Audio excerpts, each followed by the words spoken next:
Hello learners, आप सभी को प्यार भरा नमस्कार। ज्ञानस्थली क्लासेस के यूट्यूब सेशन में आपका बहुत बहुत स्वागत है। आपका बहुत बहुत स्वागत है अभ्यास सीरीज के इस सेशन में। तो हमारा ये डेली एमसीक्यू प्रैक्टिस सीरीज है और आपके अपकमिंग एग्जामिनेशन जो यूजीसी नेट का दिसंबर एग्जाम है, तो तब तक ये चलने वाला है। लगभग 1500 क्वेश्चंस के आसपास हम सॉल्व करने वाले हैं सीरीज में। तो अगर अभी तक आपने सब्सक्राइब नहीं किया इस चैनल को तो सब्सक्राइब कर दीजिए। साथ ही साथ इस वीडियो को लाइक कर देंगे तो यूट्यूब इस काम को और लोगों तक पहुंचाएगा। हमारी ये कम्युनिटी और बड़ी बनेगी और हेल्दी बनेगी और हमें भी मोटिवेशन मिलेगा। तो स्टार्ट करते हैं आज के 15 सितंबर का ये सेशन।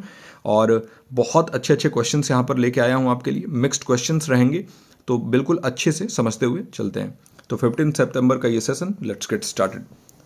पहला क्वेश्चन हमारे सामने है, which of the following sampling techniques is most suitable for ensuring that subgroups of a population are adequately represented in the sample. यानी निम्नलिखित में से कौन सा नमूना तकनीक यह सुनिश्चित करने के लिए सबसे उपयुक्त है कि नमूने में जनसंख्या के उपसमूहों को पर्याप्त प्रतिनिधित्व किया गया है। तो देखिए, पर्याप्त प्रतिनिधित्व मतलब क्या है कि जो भी आपने सैंपल लिया है वो आपके पॉपुलेशन को अच्छे तरीके से दर्शाता है। ऐसा नहीं है कि आपने आधा अधूरा जो है वो सैंपल लिया। कई बार हम सैंपल लेते हैं तो क्या करते हैं, हम जो है अपने हिसाब से ऐसा सैंपल ले लेंगे जो कि हमारे नज़दीक में लोग हैं उनसे ही आपने कुछ पूछ लिया, कोई क्वेश्चनायर आपने रेडी किया तो। लेकिन पूरा पॉपुलेशन जो है उसको कवर करना और ख़ास तौर से अलग अलग पर्सपेक्टिव्स, जो हम कहते हैं ना कि अलग अलग व्यू पॉइंट्स को कवर करना इंपॉर्टेंट है। तो इनमें से कौन सा सैम्पलिंग टेक्निक है जो कि ज़्यादा सूटेबल है अगर आप जो है पॉपुलेशन के सभी उपसमूहों का पर्याप्त प्रतिनिधित्व चाहते हैं। तो देखिए, अगर आप सिस्टमेटिक तरीके से सभी सब ग्रुप्स के पर्याप्त प्रतिनिधित्व यानी कि आप एडिक्वेट रिप्रेजेंटेशन चाहते हैं तो उसके लिए आपको जो है कौन सा इनमें से चुनना होगा। पहला है सिंपल रैंडम सैम्पलिंग यानी सरल यादृच्छिक नमूनाकरण। दूसरा है क्लस्टर सैम्पलिंग। तीसरा है स्ट्रैटिफाइड सैम्पलिंग यानी स्तरीकृत नमूनाकरण। और चौथा है सुविधा नमूनाकरण यानी कन्वीनियंस सैम्पलिंग। तो जैसे मैंने अभी बोला कि आपके आसपास में जो लोग रहते हैं सिर्फ उन्हीं का आपने सैंपल ले लिया तो वो तो कन्वीनियंस सैम्पलिंग हो गया। वो तो आपके आसपास रहने वाले लोग हैं, आपके कन्वीनियंस में, वो आपके सुविधा में है, तो इसलिए आपने उनको उसमें शामिल कर लिया। लेकिन ये गलत है, तो ये तो हो नहीं सकता है। सिंपल रैंडम सैम्पलिंग में जो है जरूरी नहीं है कि पूरे सैंपल का रिप्रेजेंटेशन हो, है ना, क्योंकि आप देखिए प्रोबेबिलिटी सैम्पलिंग तो है ये, इसमें सबको मौका तो मिलता है लेकिन जरूरी नहीं है कि सबको रिप्रेजेंटेशन मिले, क्योंकि सिस्टमेटिक तरीके से आप इसमें नहीं कर पाओगे। हो सकता है कि आप जो है प्रोबेबिलिटी के बेस पे, और प्रोबेबिलिटी क्या होता है कि भाई आप जो है ना वो उसमें हाफ चांसेस हैं। 50% चांस होता है कि हाँ आप जो है एक ग्रुप के लोगों को ले सकते हैं, 50% है कि दूसरे भी ग्रुप के लोग उसमें आ सकते हैं, और हो सकता है कि एक ही ग्रुप के दो लोग आ जाएं क्योंकि आपने तो रैंडम सैम्पलिंग किया है। तो इसलिए ये पहला भी नहीं होगा, सरल यादृच्छिक नमूनाकरण ये भी नहीं होगा। क्लस्टर सैम्पलिंग में और स्ट्रैटिफाइड सैम्पलिंग में अगर हमें यहाँ पर डाउट है तो एक बात मैं आपको बताऊं कि स्ट्रैटिफाइड सैम्पलिंग जो है इसमें हम पॉपुलेशन को सब ग्रुप्स में या स्ट्रेटा में डिवाइड कर देते हैं। नाम से ही समझ में आ रहा है, स्ट्रेटा मतलब अलग अलग जो सब ग्रुप्स होते हैं, और ये ग्रुप्स जो हैं अलग अलग ट्रेड्स के आधार पर हम जो है डिवाइड करते हैं। मतलब अलग अलग विशेषताएं होती हैं और सभी विशेषताओं के आधार पर एक एक ग्रुप हमने बना दिया, और उसमें जो है हमने जो भी लोग हैं वो सर्टेन कैरेक्टरिस्टिक रखते होंगे। जैसे मान लीजिए कि एज के बेसिस पे आपने एक ग्रुप बना दिया, उम्र हो गया, फिर जेंडर हो गया आपका, तो जेंडर के बेसिस पे आपने एक ग्रुप बना दिया, और इसके बाद जो है रैंडमली सैंपल किया आपने हर ग्रुप से।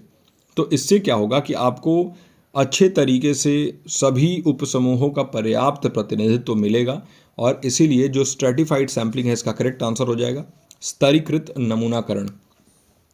ठीक है, तो इसमें जो स्ट्रैटिफाइड सैम्पलिंग है ये इंश्योर करता है कि हर सब ग्रुप जो है उसको रिप्रेजेंटेशन मिले प्रोपोर्शनली।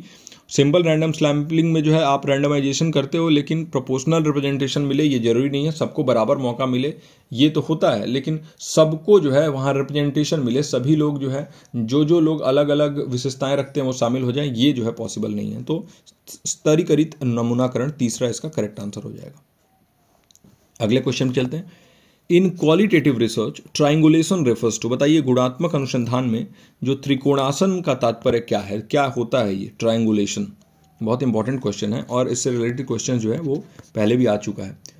तो देखिए आपको मैं बता दूं कि ट्राइंगुलेशन जो क्वालिटेटिव रिसर्च में होता है ये मल्टीपल मेथड्स का, थ्योरीज का और डेटा सोर्सेज का हम यूज़ करते हैं फाइंडिंग्स को वैलिडेट करने के लिए, है ना, वैलिडेशन के लिए हम यूज़ करते हैं, वैलिडेशन के लिए। ओके, और हमें एक ज़्यादा कॉम्प्रिहेंसिव समझ देता है, ये अंडरस्टैंडिंग देता है किसी भी फेनोमेना का। मतलब अच्छे तरीके से अगर किसी भी घटना को आप समझना चाहते हैं तो आप अलग अलग चीज़ों का इस्तेमाल करते हैं। जैसे कि आपने क्या किया, अलग अलग मेथड्स हो गया, अलग अलग थ्योरी हो गया, अलग अलग डेटा सोर्स हो गया, और इन सभी का इस्तेमाल करके आप जो है बायसनेस को कम करना चाहते हैं। जो पूर्वाग्रह मन में बसा हो या किसी भी तरीके का झुकाव हो किसी एक ग्रुप के तरफ, तो उसके लिए बायस को कम करना और क्रेडिबिलिटी को बढ़ाना। किस चीज़ का? रिसर्च के, मतलब उसके ऊपर विश्वसनीयता जो है, क्रेडिबिलिटी जो है वो ज़्यादा बेहतर हो जाए। और इसके लिए हम यूज़ करते हैं ट्रायंगुलेशन का। तो ट्रायंगुलेशन जो है ये हम क्या कह सकते हैं, यूजिंग 3 और more research methods to study a single phenomena. क्या ये होगा? यानी किसी एक घटना का अध्ययन करने के लिए 3 या अधिक शोध विधियों का उपयोग करना। दूसरा है using multiple theories to explain the same data, यानी एक ही डेटा को समझाने के लिए कई सिद्धांतों का उपयोग करना। तीसरा है using a single method to validate research finding, शोध निष्कर्षों को मान्य करने के लिए एकल विधि का उपयोग करना। और चौथा using 3 researchers to conduct the study, यानी अध्ययन करने के लिए 3 शोधकर्ताओं का उपयोग करना। देखिए, जैसा कि हमने समझा ट्रायंगुलेशन के बारे में कि ये वैलिडेशन करने के लिए, ज़्यादा बेहतर व्यापक समझ विकसित करने के लिए, बायसनेस कम करने के लिए और क्रेडिबिलिटी बढ़ाने के लिए हम यूज़ करते हैं। और इसमें हम क्या करते हैं, मेथड्स, थ्योरीज और आपके जो डेटा सोर्स हैं अलग अलग, इनका इस्तेमाल करते हैं।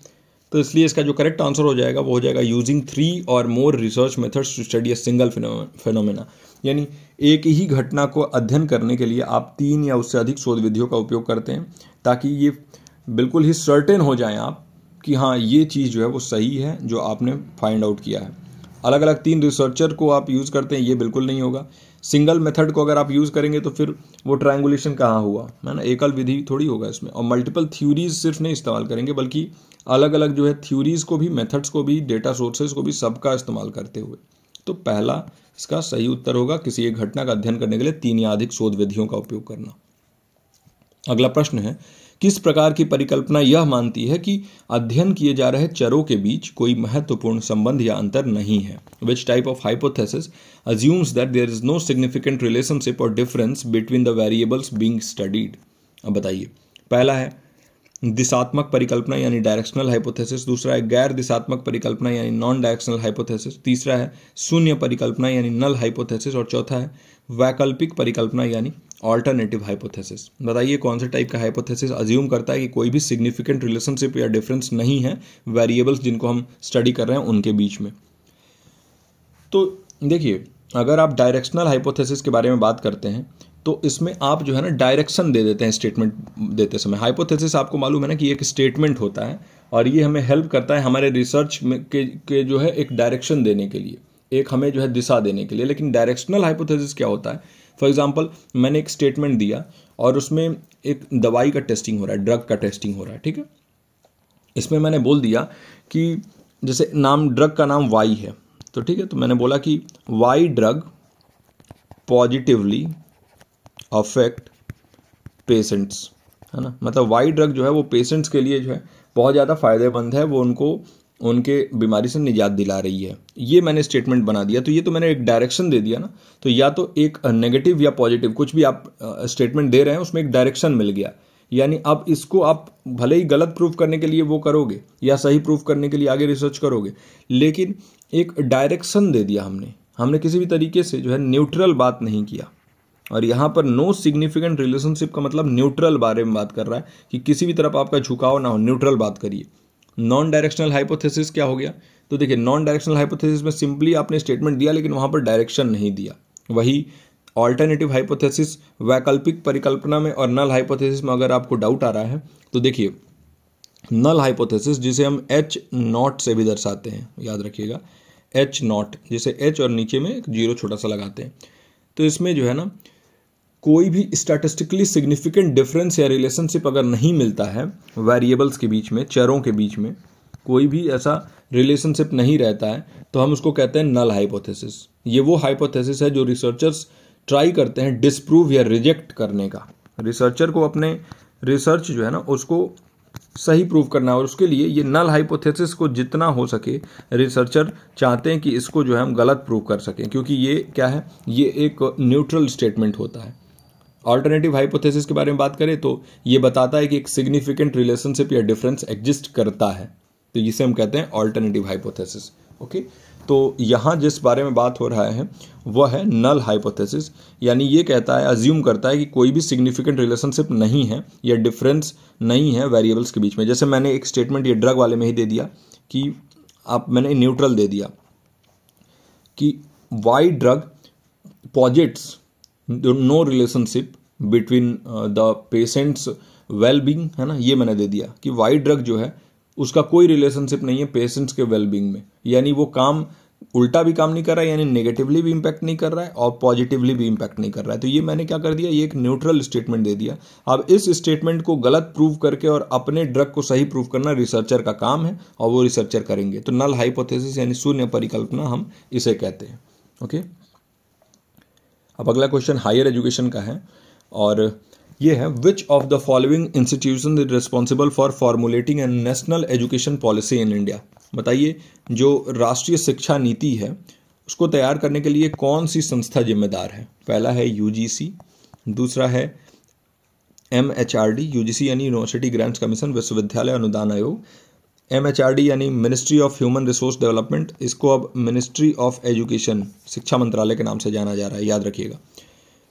तो तीसरा है national council for teacher education NCTE, और चौथा है national assessment and accreditation council यानी नैक, है ना, राष्ट्रीय मूल्यांकन एवं प्रत्यायन परिषद। तो बताइए इनमें से कौन है जो राष्ट्रीय शिक्षा नीति को बनाने के लिए जिम्मेदार है।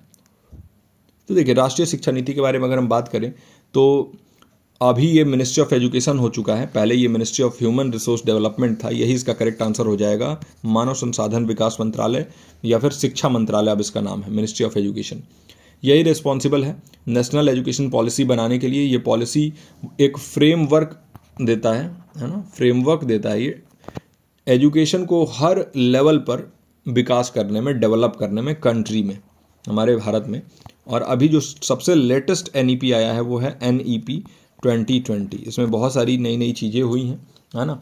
इसी में बात होता है कि जो एजुकेशन है उसको इंक्लूसिव एजुकेशन बनाएं, जो क्लासेस हैं उसमें सबको अलाउ करें, चाहे वो लैंडमार्क डिसेबिलिटी वाले लोग हों और चाहे वो नॉर्मल लोग हों, सबको मौका मिले, और इक्विटी के बारे में बात करता है।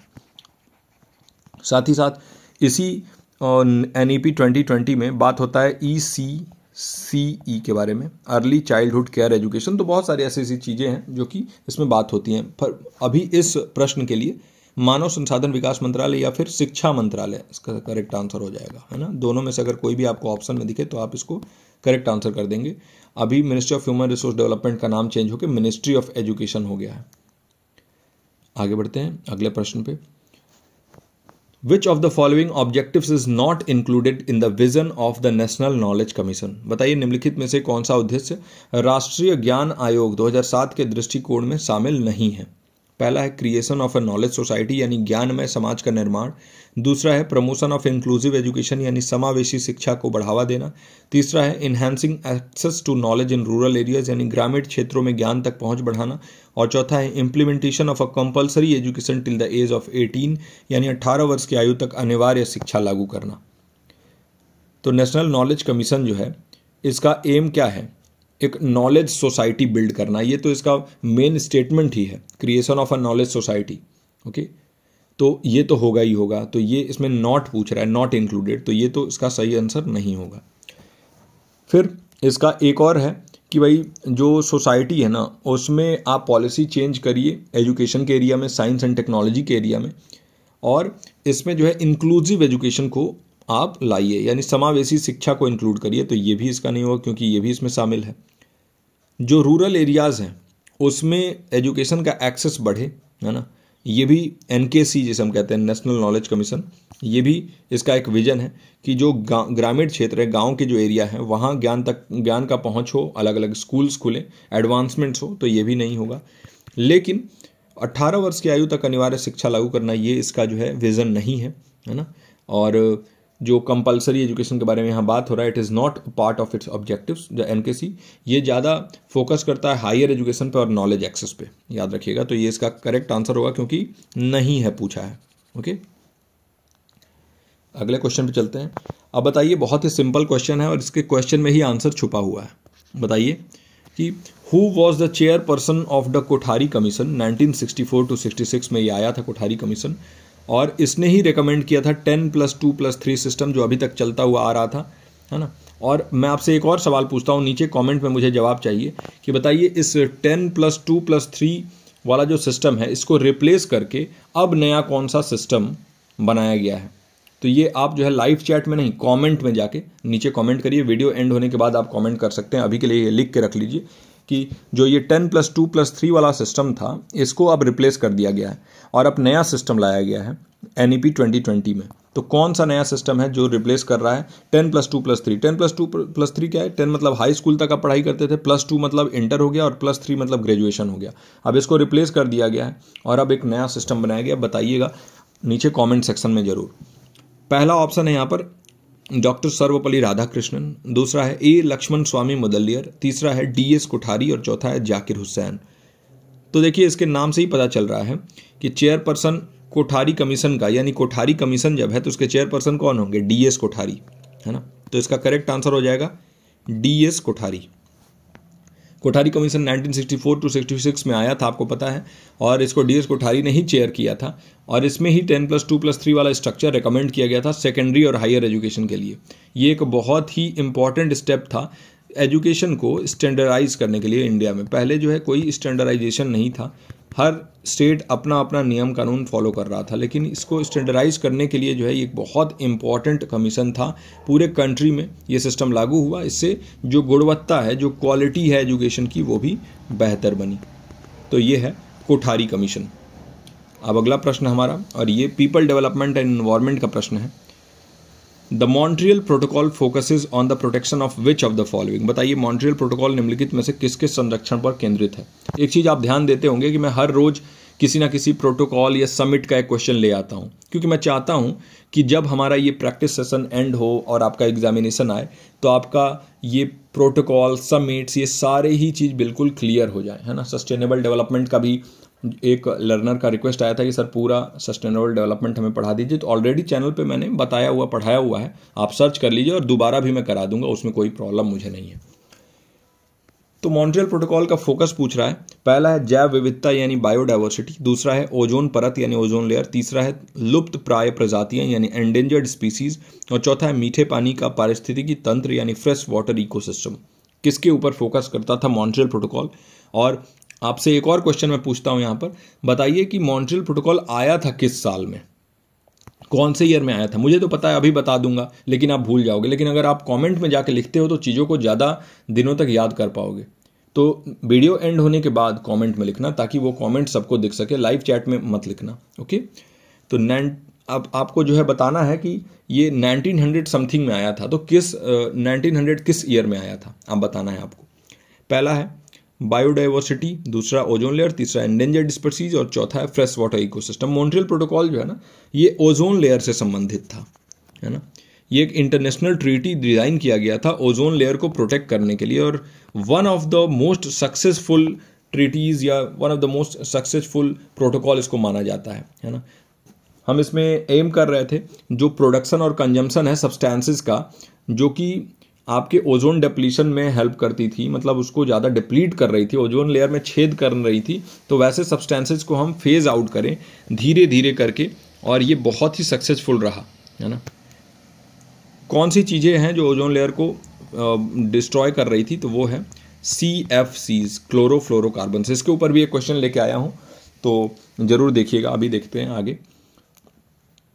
अब बताइए which one of the following gases has the highest global warming potential over 100 year period. बताइए निम्नलिखित में से किस गैस में 100 साल की अवधि में सबसे अधिक ग्लोबल वार्मिंग क्षमता है, जिसे हम कहते हैं GWP।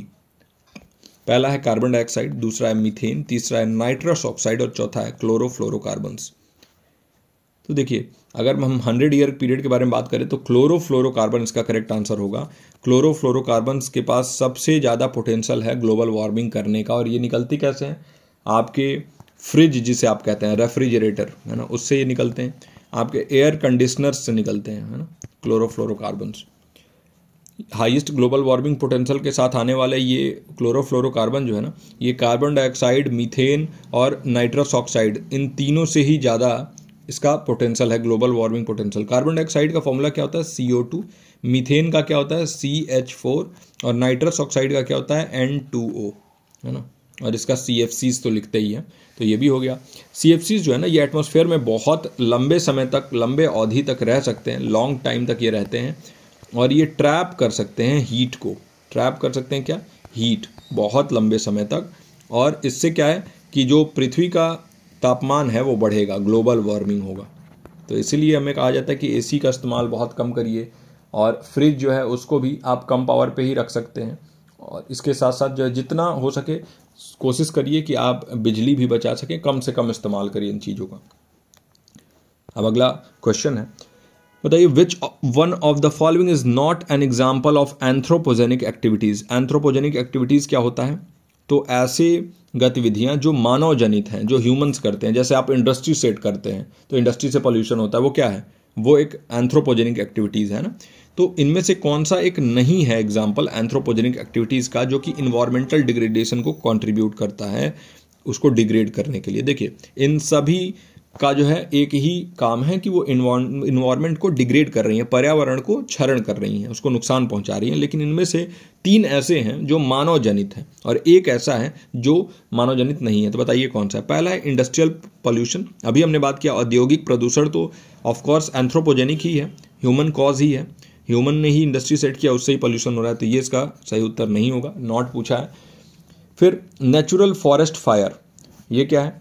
तो नेचुरल फॉरेस्ट फायर, भाई ये जब नेचुरल कह रहा है तो ये हो सकता है यही करेक्ट हो, आगे भी देख लेते हैं। डिफॉरेस्टेशन फॉर एग्रीकल्चर, कृषि के लिए वनों की कटाई, ये भी ह्यूमन कर रहे हैं, तो ये भी नहीं होगा, ह्यूमन जनित है ये। और अगला है जीवाश्म ईंधन का उपयोग, कौन करता है फॉसिल फ्यूल का उपयोग?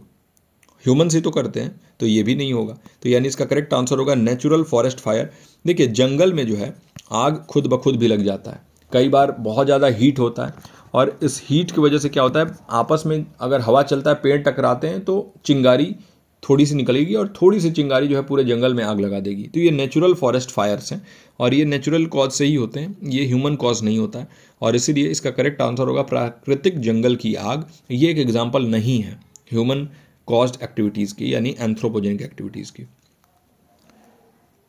अब हम अगला जो क्वेश्चन है और आज का आखिरी क्वेश्चन है, ये हम आज देखते हैं। विच of the following is not one of the sustainable development goals adopted by United nation in 2015।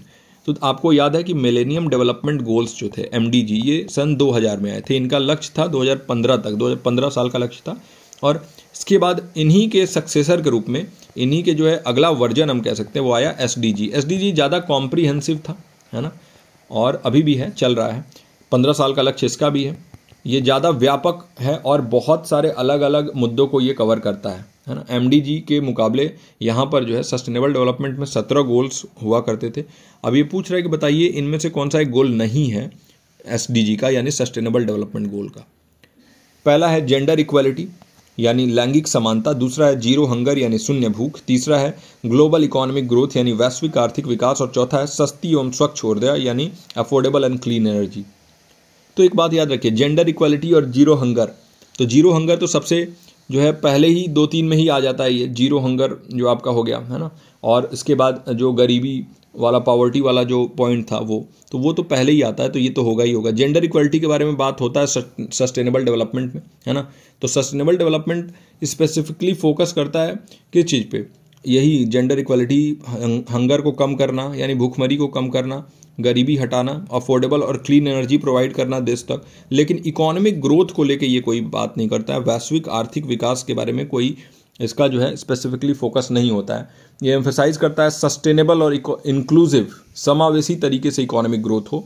और आप जो है gender equality, zero hunger, affordable clean energy, इन सभी इशूज़ को एड्रेस करते हुए सस्टेनेबल फ्यूचर फॉर ऑल के बारे में ये बात करता है। सस्टेनेबल फ्यूचर फॉर ऑल, ऐसा फ्यूचर जिसमें आज की भी ज़रूरतें आपकी पूरी हो रही हैं और आने वाले भविष्य में आप जो है दूसरों के लिए, अपने आने वाले बच्चों, आने वाले पीढ़ियों के लिए भी जरूर यहाँ पर कुछ छोड़ के जा रहे हैं। सारी चीज़ें एक्सप्लॉइट करके नहीं जा रहे हैं, हर चीज़ को आप ही इस्तेमाल मत करिए। तो बैलेंस क्रिएट करने के बारे में ये सारे गोल्स हैं। तो ग्लोबल इकोनॉमिक ग्रोथ इसका जो है करेक्ट आंसर होगा, क्योंकि नॉट पूछा है, नहीं है ना। तो आई होप कि ये क्वेश्चंस जो हैं ये आपके अंडरस्टैंडिंग को और ज़्यादा डेप्थ में ले गए हों। और research aptitude, higher education, people development, environment, ये टॉपिक से आज के हमारे ये क्वेश्चंस थे और सारे अच्छे से एक्सप्लेन किया हुआ और क्लैरिटी ऑफ कॉन्सेप्ट्स के साथ आपको ये क्वेश्चंस मैंने बताया है। अगर हमारा एफर्ट आपको अच्छा लग रहा है तो प्लीज़ लाइक कर दीजिए इस वीडियो को, अपने दोस्तों के साथ शेयर कर दीजिए और साथ ही साथ डेली हमारे इस चैनल पे आया करिए ताकि आपका भी प्रैक्टिस हो और आप एग्जामिनेशन तक JRF क्लियर कर पाएँ। इसी पॉजिटिव पॉइंट के साथ इस वीडियो को यहीं एंड करते हैं। बहुत बहुत धन्यवाद।